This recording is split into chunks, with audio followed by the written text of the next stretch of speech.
Hello everyone, welcome back to Bridge is for Everyone. My name's Jad. This is episode 1 of the 2/1 series. This episode looks at the basic principles of the 2/1 system. Let's start by looking at how 2/1 fits with everything else I have covered on this channel.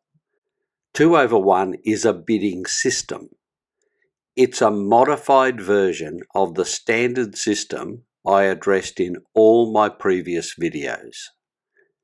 Most of the time, 2/1 is exactly the same as standard. In this series, I will assume that you have a reasonable understanding of several bridge bidding topics. The first of these is the standard bidding system, which I covered in the Learn to Play series. The other topics I have covered in the Extensions series.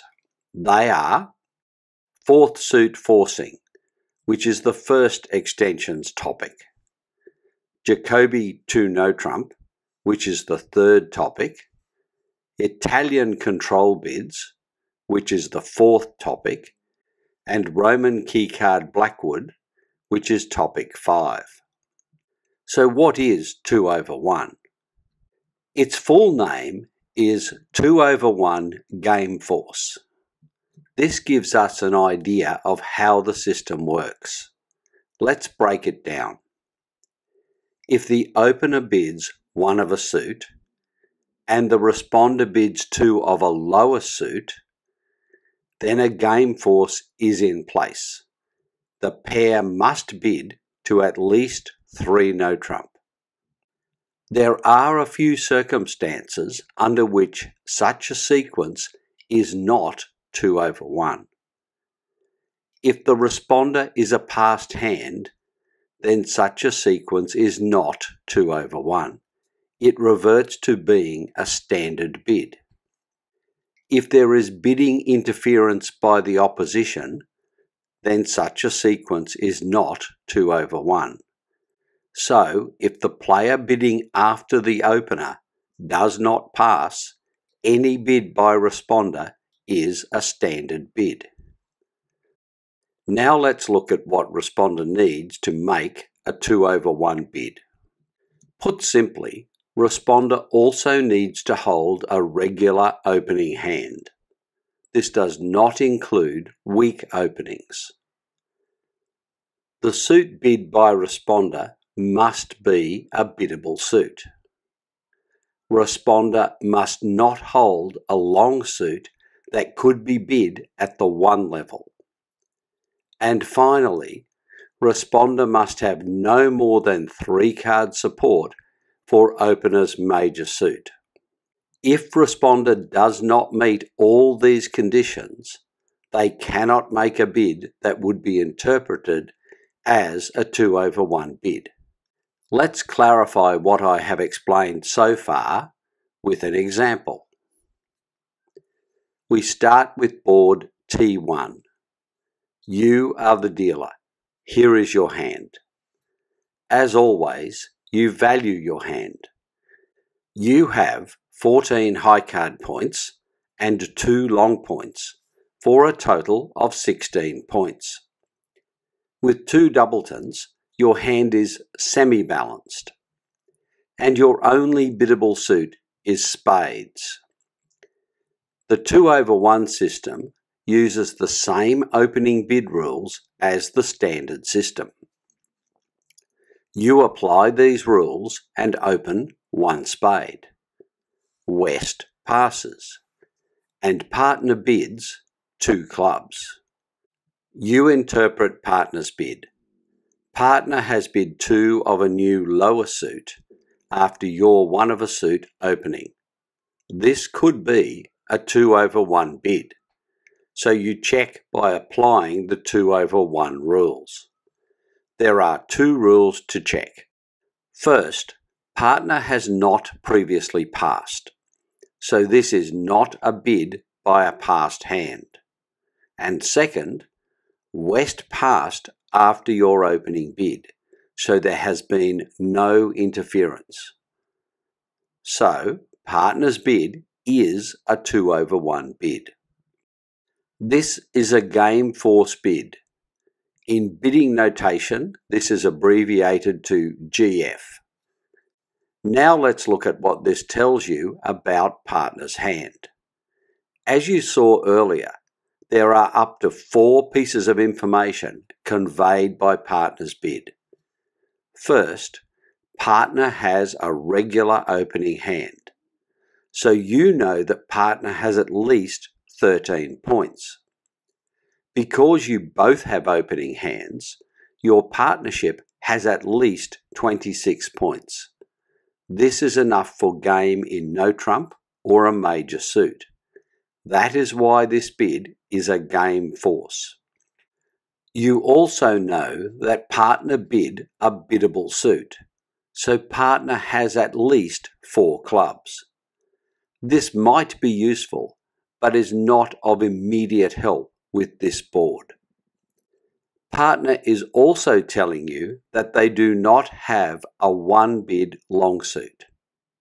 Because you opened spades, the highest suit, there are no available 1 bid suits, so this doesn't add to your knowledge of partner's hand. And finally, partner is telling you that they have no more than 3 of your major suit spades. The 2/1 bid has given you a great deal of information about partner's hand.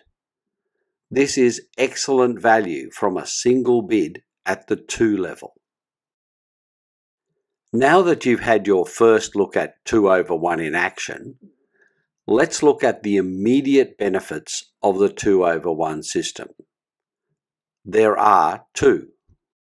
First, the game force ensures that neither you nor partner will pass below 3 no trump.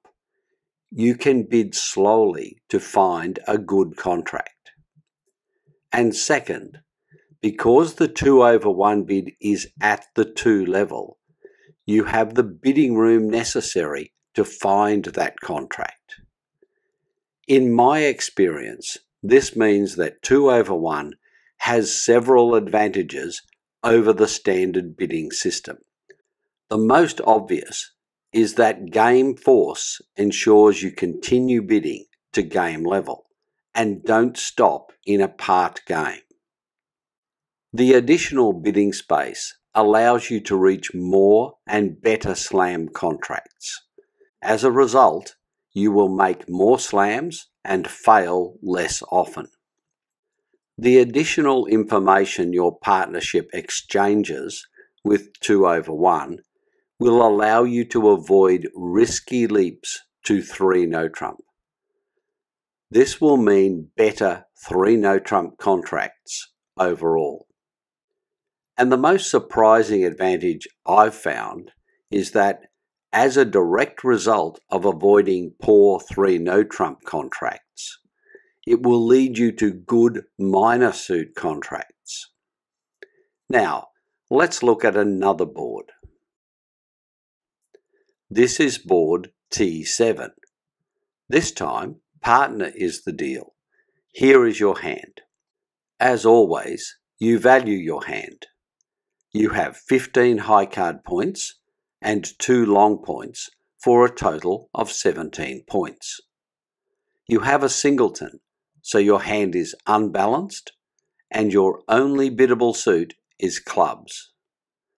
Partner opens the bidding with 1 diamond and East passes.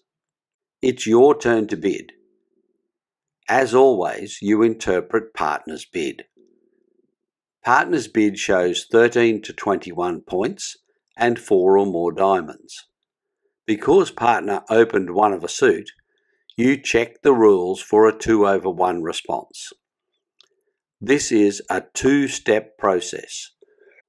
The first step is to check that the bidding sequence allows for a 2/1 bid. There are 2 items to check. First, a 2/1 bid cannot be made by a passed hand.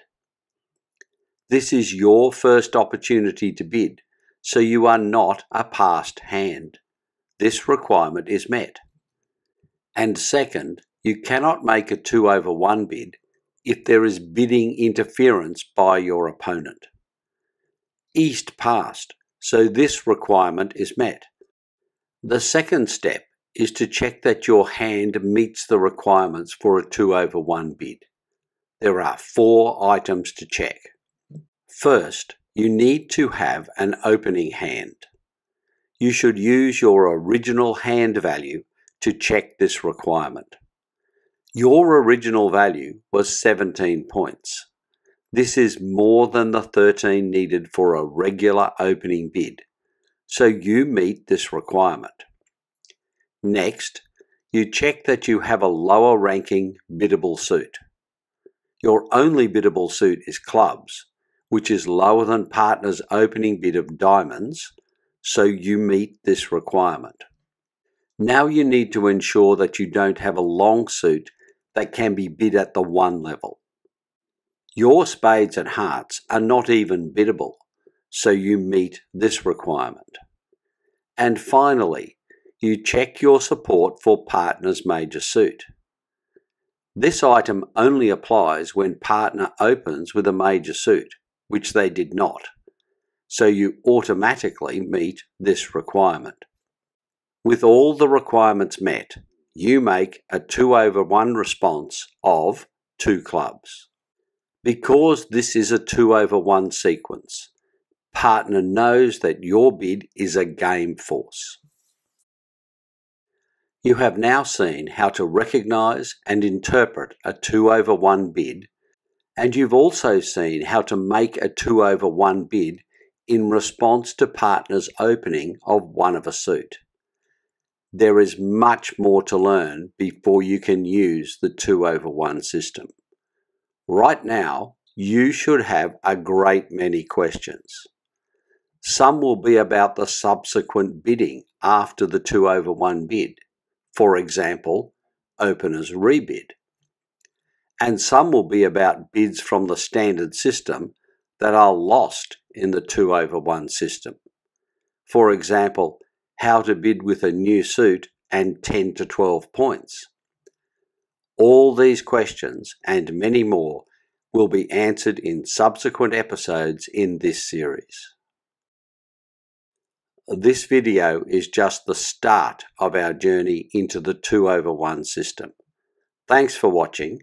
If you found the video useful, please consider subscribing to this channel. Until next time, this is Jad reminding you that bridge is for everyone.